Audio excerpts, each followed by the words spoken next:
I was halfway through lunch scrolling Instagram without thinking when a post made my stomach drop.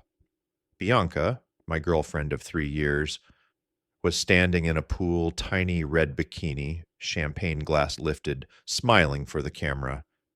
The caption read, "My body, my choice. Living my best life with my girls." Before we dive in, hit that subscribe button, give this video a like, share it with your friends, and let me know your thoughts in the comments. Every click brings us closer to hitting that 1,000 subscriber milestone. Let's make it happen together.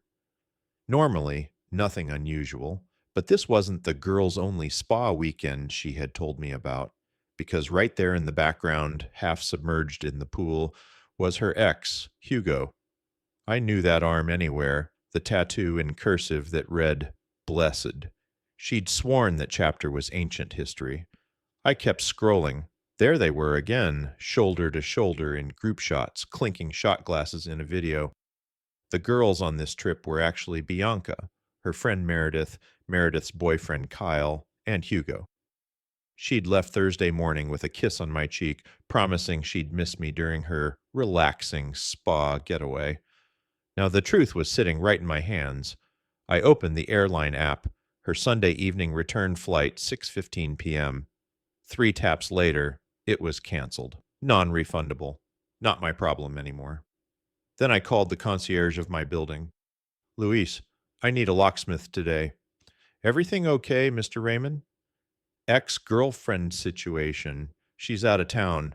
I want the locks changed before she gets back." Luis didn't hesitate. "I'll have someone there by 3. Her last text to me that morning had been sweet. "Missing you, baby. Spa day is so relaxing, but would be better with you here." I didn't reply. I started boxing her things instead. Clothes, makeup, exercise gear, all folded neatly by the door. I wasn't cruel. Then I made one more move, the petty kind that comes when you've been blindsided. I called her sister, Valentina. "Hey, Val, dinner Sunday?" Random, but sure. "Everything okay with you and Bianca?" "Just thought we could hang out while she's on her girls' trip." She agreed. No idea what was really going on. No idea her sister was using that spa weekend as cover to vacation with the same man who had cheated on her 2 years earlier. Sunday, 5:47 p.m. I sat across from Valentina at a new Italian place, explaining everything over appetizers. "She's where? With who?" Val nearly shouted, voice climbing in pitch. I showed her the photos. Anger, disbelief, disappointment flickered across her face. She told me, "And Mom, it was a spa weekend. Even showed us the booking confirmation." "She probably did book the spa," I said. "Just also booked Hugo." Right on cue, my phone buzzed. Bianca calling. I declined. She tried again. Then came the text. "Why isn't my ticket working? They say it's canceled." This isn't funny. I'm stranded. Val glanced at me. "You canceled her flight?" "And changed the locks." She nodded slowly, then smirked. "Good." The texts kept coming. "I can explain. It's not what it looks like. My phone's dying. I have no money for another flight." Val frowned. "She works full time. Where's her money?" "Probably spent it on this trip. She knew I'd cover her bills this month, like always." Calls started coming from different numbers. I answered one from the airport. "Ray, what the hell?" "We're done, Bianca. You lied. You're with your ex. Your stuff's packed." "It's not like that. We're just friends." "My home, my choice. Find your own way back."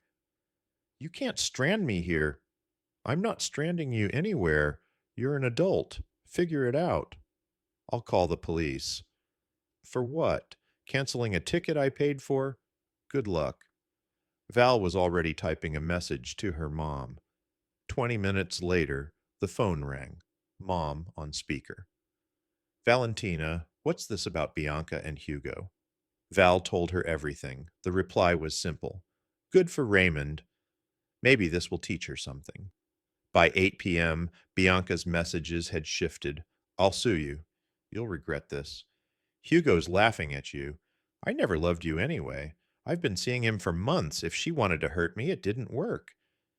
Val screenshot everything. At 10 p.m., another unknown call. Val answered before I could. Hello? Who's this? Bianca's voice cracked. Your sister, the one you lied to. This is between me and Rye. No, this is between you and everyone you lied to. Mom knows about Hugo, about the fake spa weekend. All of it. Silence. Then, you turned my family against me. I took the phone. You did that yourself. I just told the truth. I'm still at the airport. I need help. Ask Hugo. Oh, wait, he left you there, didn't he? Her voice broke. Please, Rye. I'm sorry. I love you. It was a mistake. Which part? The lying? The cheating? Or the post while you were pressed against your ex? I didn't cheat. Her voice trailed off into the static of the airport crowd. We'd just hung out in bikinis doing shots. That was her defense. To me, lying about where she was and who she was with, that's cheating. Where am I supposed to go? She asked. That's your problem, I told her. Your stuff's in storage unit 42B at Secure Store. You've got 30 days to pick it up. Don't come to my home. Then I hung up and blocked her. Valentina lifted her glass in a toast. Here's to trash taking itself out. We clinked. When I got back later that night, she'd somehow returned. According to the doorman, she'd convinced some businessman at the airport bar to buy her a ticket. By 11:30 p.m., she was in the lobby, mascara streaked, demanding to be let in. Luis, the doorman, didn't budge. Mr. Raymond was clear. You're not a resident anymore. She made a scene, kicking the door, screaming about her rights, threatening lawsuits. Luis called the police when she refused to leave. She spent the night in holding for trespassing and disturbing the peace. Now, 24 hours later, her Instagram is full of vague posts about toxic men and surviving abuse. Problem is, someone leaked the bikini pic with Hugo. Playing victim doesn't work so well when your own post shows you wrapped around your ex. Valentina texted me in the morning. She called Mom for money. Mom told her to ask Hugo, then hung up. My body, my choice? Sure. My home, my choice? Absolutely. My life without liars? Priceless. Hugo can have her, though I doubt he'll want her when she's not a free vacation funded by someone else. Update 72 hours later. Reality sank in. I wasn't taking her back. Victim mode switched to villain mode instantly. She showed up at the storage unit with Hugo and a U-Haul. Problem, no access code. I'd sent it to Valentina, but Bianca had called her a traitor and backstabber. The facility manager called me. Sir, there's a woman here claiming you're holding her belongings hostage. She can get the code from her sister, I said. I sent it to her already. She threatened to call the police. I told them to go ahead. Everything was documented. An officer called. I sent screenshots, and Bianca was told to either call her sister or wait 30 days. She left empty-handed, but not before keying a car. The managers. Cameras caught everything. By Monday night, she'd launched a smear campaign. Posts about emotional abuse, criminal stranding, jealous boyfriends. The usual script. But Hugo, already posting with another girl from the same resort. Turns out he'd met her there and decided to stay. Bianca's best friend, Jade, wasn't amused. She commented, Didn't you tell me this was a spa weekend? Why was Hugo there? Bianca deleted it, but Jade had already screenshot it and posted her own call-out. When your best friend lies to everyone, then plays victim, I'm done. Tuesday morning, her boss Diane called me. Raymond, sorry to ask, but did Bianca really get arrested Sunday night? Yes, trespassing at my building after I told her not to come. She told us it was a family emergency. She'd already been on thin ice. This might be it. PTO records didn't help her. She'd used spa weekend vacation days, but Instagram showed pool parties instead of spa treatments. Diane fired her.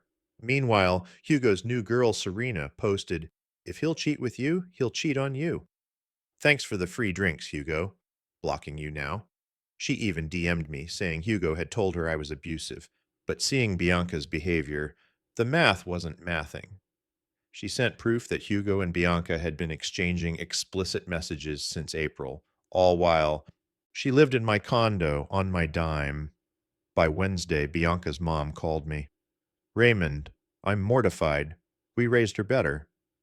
She said Bianca asked to move back home, but they'd only allow it if she got therapy and a job. Bianca hung up on them. So now, homeless, jobless, dumped by Hugo, her belongings still in storage? Too proud to ask Valentina for the code, posting more unhinged rants about narcissistic abuse. Me? Sleeping better than I have in years. No drama, considering adopting a dog. She'd claimed she was allergic. Another lie. Her cousin Maria, who works at the resort, messaged me. She charged the whole trip, $3,200, to Hugo's room. Food, drinks, everything. He's disputing it. The resort is going after her for fraud. Final update, 2 weeks later. She actually made a GoFundMe. Title: Help Me Escape Abuse and Rebuild My Life. The GoFundMe description was pure fiction. She claimed I financially controlled her while she lived rent-free, said I kept her from her friends, the same ones she'd lied to about the trip, even accused me of abandoning her in a foreign country. It was a domestic flight. She asked for $10,000 for safe housing and therapy. Raised? $45. The comments section roasted her alive. Jade dropped screenshots of Bianca admitting she'd gone with Hugo. Valentina linked bikini photos with timestamps. Someone dug up Hugo's posts with the other woman. Maria chimed in about the resort fraud. Within 48 hours, GoFundMe shut it down for false claims. And remember that $3,200 she dumped on Hugo's room? It came back swinging. The resort demanded payment. She ignored them. They sent it to collections. She ignored that too, until they filed criminal fraud charges. She got arrested at her temp call center job, full perp walk. Her new coworker Liv live tweeted the whole scene. Hugo, trying to save his own skin, handed over texts proving she'd planned the charges without permission, even sent a voice note laughing about it. Her parents bailed her out with strings attached. Mrs. C called me. "We're done enabling her. She comes home, gets therapy, or she's on her own." Bianca chose, "You're toxic," and walked away. They cut her off. No money, no phone, no insurance. Storage unit finale, day 29 out of 30. Still no pickup.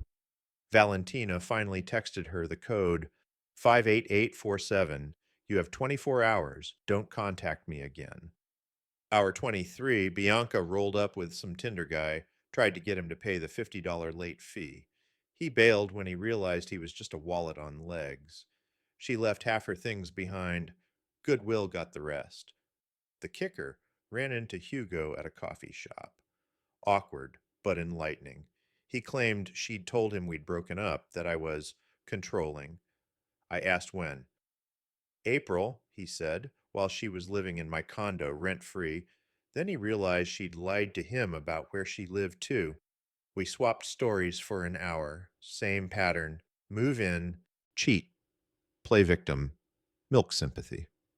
Now she's in a weekly rate motel, working at a gas station, dating some 50-year-old sugar daddy site pickup, still posting rise from the ashes quotes, banned from the resort chain, court dates ahead, lost most of her followers. Meanwhile, I turned her old closet room into a home office, started dating Petra, her own car, own place, own life. Petra laughed at the story and said, "The bar's underground and some people still bring shovels." Valentina and I are still friends. Her family's iced Bianca out entirely. Mrs. C even sent me a Christmas card. "Thanks for treating our daughter better than she deserved." Then, 3 days ago, a mystery number texted, "Ray, it's B. I know you hate me, but I'm pregnant. It's yours from before the trip. I need help." I forwarded it to my lawyer. He laughed. 2 years ago, I had a vasectomy. Never mentioned it. Lessons. 1. When people show you who they are, believe it. 2. My body, my choice doesn't mean my consequences are your problem. 3. Cheaters always paint their ex as controlling. 4. In the age of social media, truth always surfaces. 5. Sometimes the best revenge is letting reality do the work. She wanted freedom. Now she's got it. Motel room, fraud charges, no safety net. My home, my choice, and I choose peace.